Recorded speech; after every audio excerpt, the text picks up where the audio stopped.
लोग देख रहे हैं SV home news network Sanjay Vishwakarma के साथ। आज हमारे साथ जनसंख्या समाधान फाउंडेशन के राष्ट्रीय अध्यक्ष सावित्री चौधरी जी लाइव हैं और आज एसवी होम न्यूज समाज के दर्पण के और मौजूदा जो सरकार अभी भारतीय जनता पार्टी की चल रही है, यह जनसंख्या समाधान फाउंडेशन के ऊपर इनका क्या रोल है और जनसंख्या नियंत्रण कानून को लेकर के उनकी क्या पहल है।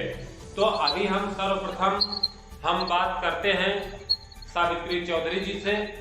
जनसंख्या समाधान के राष्ट्रीय अध्यक्ष जी, सादर प्रणाम। नमस्कार। सावित्री चौधरी जी,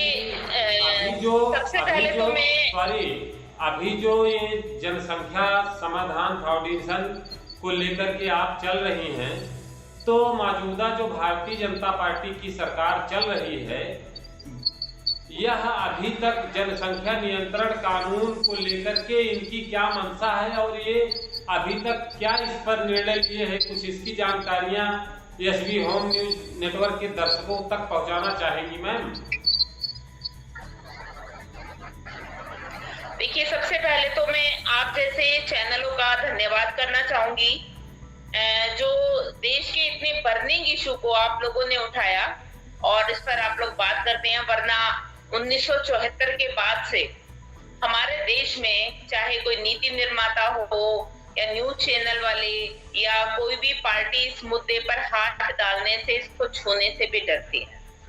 जबकि देश की सबसे बड़ी समस्या, आज हमारे देश को आजाद हुए 75 वर्ष हो गए, लेकिन अगर देखें तो आज भी हमें आजादी की दूसरी लड़ाई लड़नी पड़ रही है, वो है जनसंख्या नियंत्रण कानून के लिए। हम 7-8 साल से इस पे प्रयासरत हैं और जनसंख्या नियंत्रण कानून की मांग कर रहे हैं। 2 चाइल्ड पॉलिसी फॉर ऑल हमारे देश में आए, क्योंकि आज सारी समस्याएं, चाहे आप बेरोजगारी ले लो, महंगाई ले लो, भूखमरी ले लो, बीमारी ले लो, हर किसी का कारण है बढ़ती आबादी।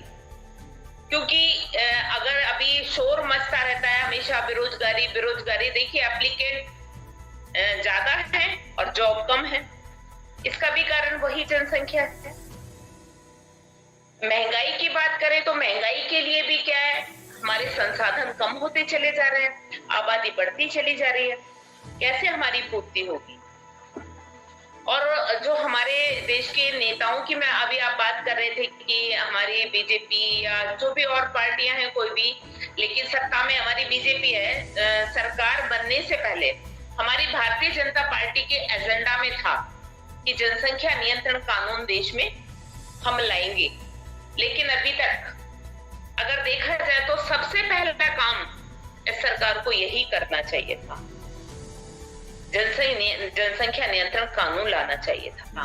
8 साल में हम 16 करोड़ और बढ़ गए, क्योंकि एक ऑस्ट्रेलिया हम हर साल बना देते हैं। अगर हिसाब लगाएं, ऑस्ट्रेलिया क्षेत्रफल में हमसे कितना ज्यादा बड़ा है।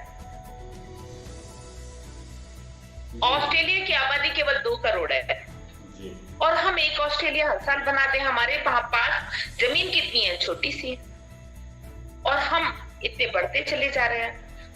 इस चीज को देखिए, जब हमारा देश आजाद हुआ था, आजादी के समय हम 36 करोड़ थे और उस समय के प्रधानमंत्री जवाहरलाल नेहरू जी ने कहा था कि काश आज हम आधे होते तो हमारा देश विकास कर गया होता।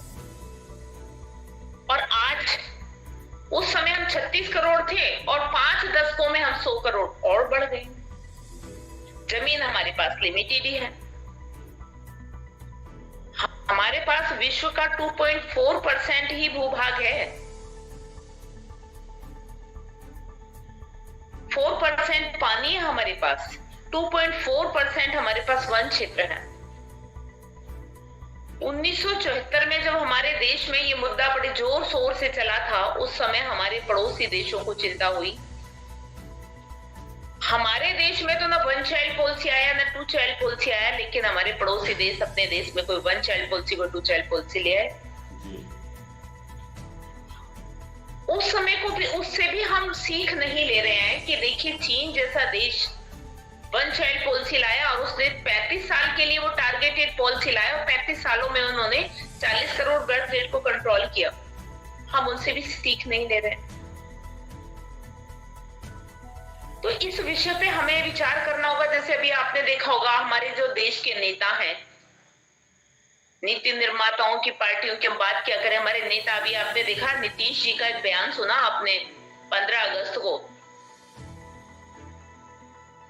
नीतीश जी ने कहा कि देश में जनसंख्या को नियंत्रित करने के लिए प्रतिबंध की आवश्यकता नहीं है। कैसे प्रतिबंध की आवश्यकता नहीं है? बिना कानून के, आप देखिए शराबबंदी के लिए कानून की आवश्यकता है, प्रतिबंध की आवश्यकता है, लेकिन जनसंख्या के लिए नहीं। लेकिन मैम यहीं पर आपको मैं रोकना चाहूंगा।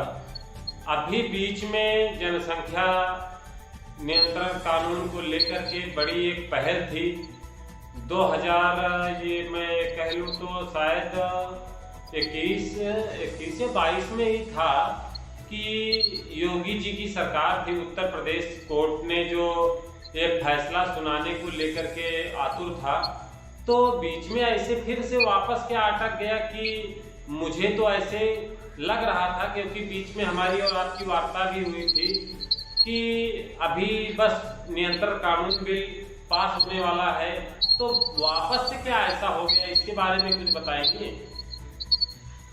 हाँ, 2021 में माननीय मुख्यमंत्री जी ने एक ड्राफ्ट बनाया और इसमें कहा कि भाई 2 बच्चों से ज्यादा वालों को कोई सुविधा नहीं मिलेगी, जैसे आसाम में किया है, और 21 में ये किया था चुनाव से पहले, और 22 में हम इसको बनाएंगे। मेरी भी उसी समय टीवी डिबेट भी आई थी, मैंने वहां से भी कहा था कि माननीय मुख्यमंत्री जी आप इसको 22 में क्यों, 21 में ही बनाइए। आज भी हम इस कानून को बनाने के लिए लेट हैं। अगर हम वास्तविकता में जाएं तो इस देश को वन चाइल्ड पॉलिसी की आवश्यकता है। आज अगर कानून बनता है तो उसका असर कम से कम 20 साल बाद दिखाई देगा, और 20 साल बाद भी हम कितने होंगे, 2 अरब से कहीं ज्यादा होंगे। अभी जैसे आपके मुख्यमंत्री जी नीतीश जी ने बोला कि इस पे प्रतिबंध की आवश्यकता नहीं। कुछ लोग ऐसे लोग क्या है, नहीं ऐसे गैर जिम्मेदाराना बयान देते हैं और कुछ लोगों को खुश करने के लिए शायद, लेकिन ऐसा नहीं है। वो लोग भी जानते हैं, वो जिनको ये खुश करने के लिए ऐसी बातें करते हैं, वो लोग भी जनसंख्या नियंत्रण कानून की मांग करते हैं और इनके गैर जिम्मेदार बयानों पर हंसते हैं।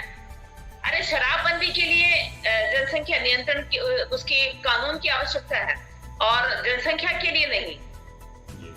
ये कैसा बयान देते हैं? शराबबंदी, हालांकि हम शराबबंदी का समर्थन करते हैं, शराबबंदी के लिए भी कानून की आवश्यकता है, जरूरी है ये भी बंद होना, लेकिन आज शराबबंदी में खूब कालाबाजारी हो रही है। लेकिन अगर आप जनसंख्या नियंत्रण कानून बनाएं, इसमें कौन सी कालाबाजारी होगी? ये तो सीधे सीधे आप कानून बनाएं कि 2 बच्चे से ज्यादा वाले के लिए कोई सुविधा नहीं, सब्सिडी नहीं, सरकारी नौकरियां नहीं, जैसे आसाम ने किया है। लेकिन अब इससे भी काम नहीं चलने वाला है, कानून बने सीधे सीधे। कुछ लोग जागरूकता की बात करते हैं, नहीं जागरूकता से काम चल जाएगा हमारे देश का। देखिए, अगर हम जागरूकता की बात करें तो हम सोतों को जगा सकते हैं, लेकिन जो सोने का नाटक कर रहे हैं उनको कोई नहीं जगा सकता। जागरूकता में अगर आजादी से और आज तक आप हिसाब लगाएं, अरबों खरबों रुपए हमारा जागरूकता के ऊपर ही खर्च हो चुका होगा, लेकिन क्या कोई जागरूक हुआ है? जिनको जागरूक नहीं होना वो कभी जागरूक नहीं होगा। वो एजुकेटेड होने का बहाना लगाएगा, जागरूकता का बहाना लगाएगा, लेकिन वो जागरूक नहीं होगा। और मैम, अब हमारे देश को मैम जैसे कि अभी देख रहा हूँ कि दिल्ली जंतर मंतर पर जो यह लगातार किसान बैठे हुए हैं, रोजगार आंदोलन चल रहा है, किसान आंदोलन चल रहा है, लगातार नौजवान सड़कों पर है, किसान सड़कों पर है, युवा सड़कों पर है, और देश की बेटियां सड़कों पर हैं। इसके ऊपर आप क्या कहती हैं? क्या यह जो केंद्र और प्रदेश में डबल इंजन की सरकार है, क्या यह मतलब इस पर क्यों, क्या इसके विषय में आप सोचती हैं? देखिए, आप अगर कोई भी विषय ले लें, चाहे बेरोजगारी का ले लें, चाहे भुखमरी का ले लें, बीमारी, कोई भी कारण है, उसके पीछे कहीं ना कहीं बढ़ती आबादी का हाथ तो है।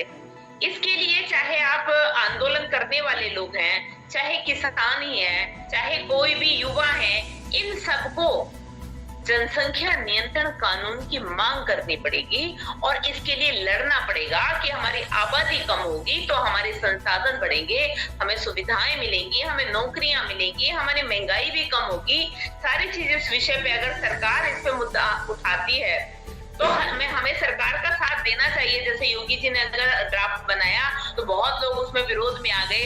2019 में माननीय प्रधानमंत्री जी ने 15 अगस्त को लाल किले की प्राचीर से जनता को एड्रेस किया था, तभी बहुत लोग ओवैसी जैसे विरोध में आ गए थे। हमें ऐसे चंद लोगों की परवाह नहीं करनी है। आज देखिए, बल्कि मैं माननीय प्रधानमंत्री जी को और अपने मुख्यमंत्री जी को भी मैं ये कहना चाहूंगी कि आज सब कुछ पूरा बहुमत सरकार के हाथ में है। आपको जनता ने इसीलिए चुना है कि जो आप देश हित के बिल लाएं, तो आपको किसी की परवाह नहीं करनी है कि आपको कोई विरोध करेगा या ओबीसी ने क्या बोला या फलाना कोई क्या बोल रहा है। हमें इनकी परवाह नहीं करनी है। कुछ लोग ऐसे होते हैं कि वो तुष्टीकरण की नीति करते हैं, कुछ लोगों को खुश करने के लिए। वो चंद लोग होते हैं और चंद लोगों की हमें परवाह नहीं करनी है। हमें सख्त जनसंख्या नियंत्रण कानून देश में लाना है और सख्ती से उसको लागू करना है। और जब तक, अब हम लोग, अगर आप अभी पूछ रहे थे कि हमारी ये प्रक्रिया कहाँ तक पहुंची, मतलब हमारा आंदोलन बराबर हमारे चलते रहते हैं, बराबर हमारी धरने प्रदर्शन चलते रहते हैं। अभी दिल्ली में आपने देखा होगा, दिल्ली में हमारा 16 संगठन एक मंच पे आए थे और सभी ने मिलकर एक संयुक्त मोर्चा बनाया और जनसंख्या नियंत्रण कानून की मांग की। उसके बाद मेरठ में सांसद जी का घेराव किया गया था।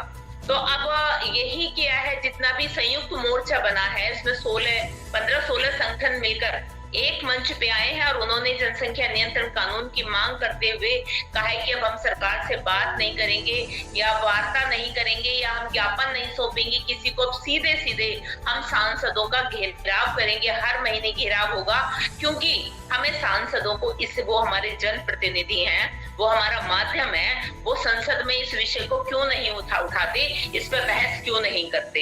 इसलिए अब मैडम मुझे आपने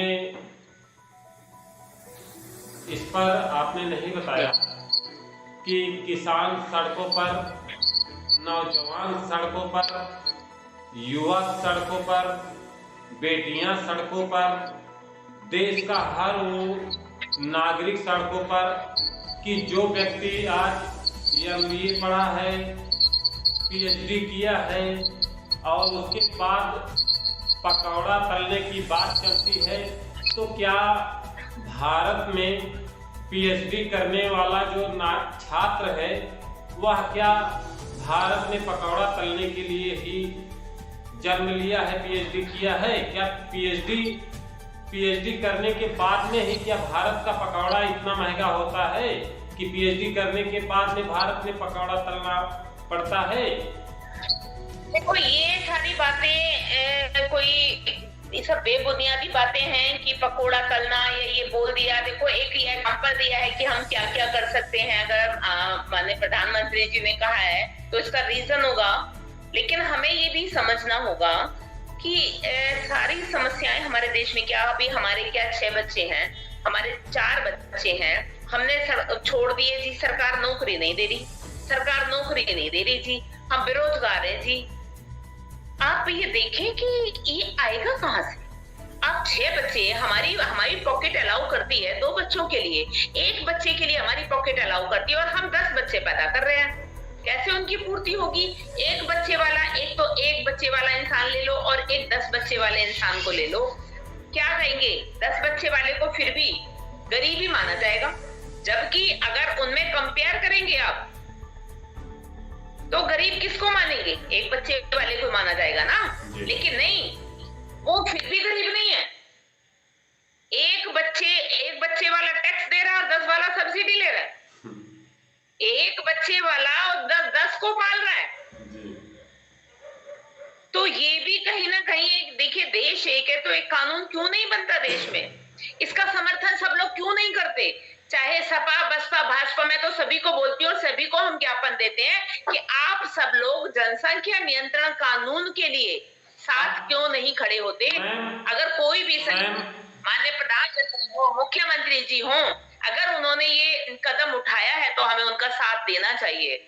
तो देखिए, 10 बच्चे पैदा हम करेंगे और नौकरी मांगेगा, मोदी जी नौकरी नहीं दे रहे हैं। 10 बच्चे पैदा करेंगे, हमें उत्तर प्रदेश में नौकरी नहीं मिल रही है जी।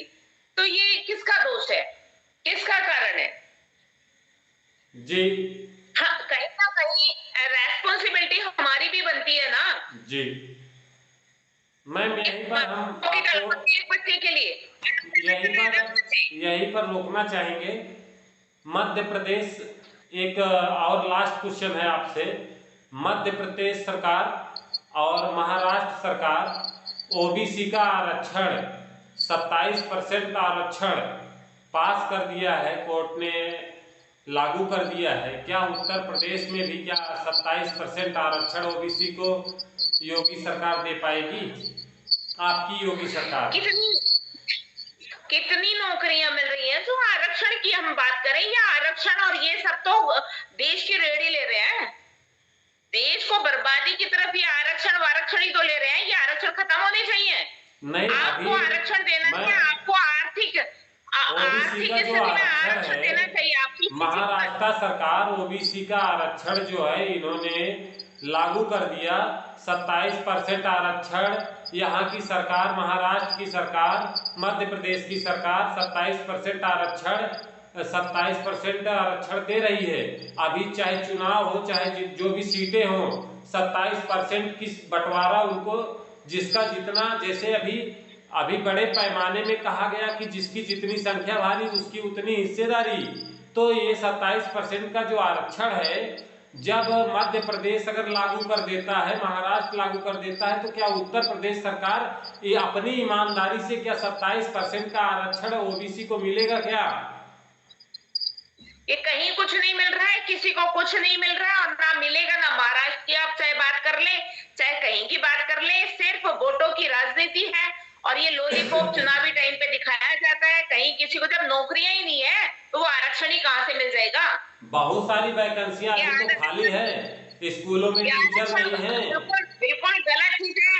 आरक्षण अगर मिलता है तो हमें जो है एक फाइनेंशियल रूप से आरक्षण मिलना चाहिए, बस शिक्षा में आरक्षण मिलना चाहिए। अगर कोई गरीब परिवार है उसको शिक्षित करने के लिए, बच्चे को पढ़ाने के लिए आरक्षण मिलना चाहिए। ये नौकरियों में आरक्षण, अगर आरक्षण की हम बात करें तो अगर एक परिवार ने, एक बंदे ने आरक्षण ले लिया, उसकी वो पीढ़ी दर पीढ़ी आरक्षण का लाभ वही लेते रहते चले जाते हैं। अगर आपने आरक्षण की बात करें, हम एससी की बात कर ले, जिन लोगों को हमने घास खोदते हुए देखा है वो सदा घास ही खोद रहे हैं, उनको तो कोई आरक्षण का लाभ नहीं मिला। जिसने एक बार लाभ ले लिया वो बार बार वही लाभ लेता रहता है। तो ये सब खत्म होना चाहिए। या एक बंदे को अगर एक बार आरक्षण मिल गया तो दोबारा उसको आरक्षण उसके परिवार में नहीं मिलना चाहिए। अगर वो 27% अगर ओबीसी में आता है तो उसको मिलना चाहिए, क्यों नहीं मिलना चाहिए? अगर वो उसमें जन्म लिया है तो उसको तो मिलना चाहिए कि नहीं मिलना चाहिए? अरे जो है वही किसको मिल रहा है आप बताएं? जो ऑलरेडी है वो भी नहीं मिल पा रहा है, और तो आगे से आपके लगा दो कि 27% दे दो या 60% दे दो, वो कुछ नहीं है, वो कुछ नहीं मिलेगा और उस पर किसी को लाभ नहीं होता है। वो सब खत्म होना चाहिए। ओके मैम, बहुत बहुत धन्यवाद जो कि आपने अपना कीमती समय एसपी होम न्यूज नेटवर्क के लिए निकाला। इसके लिए बहुत बहुत धन्यवाद मैम। जय विश्वकर्मा, जय विज्ञान, जय हिंद, जय भारत।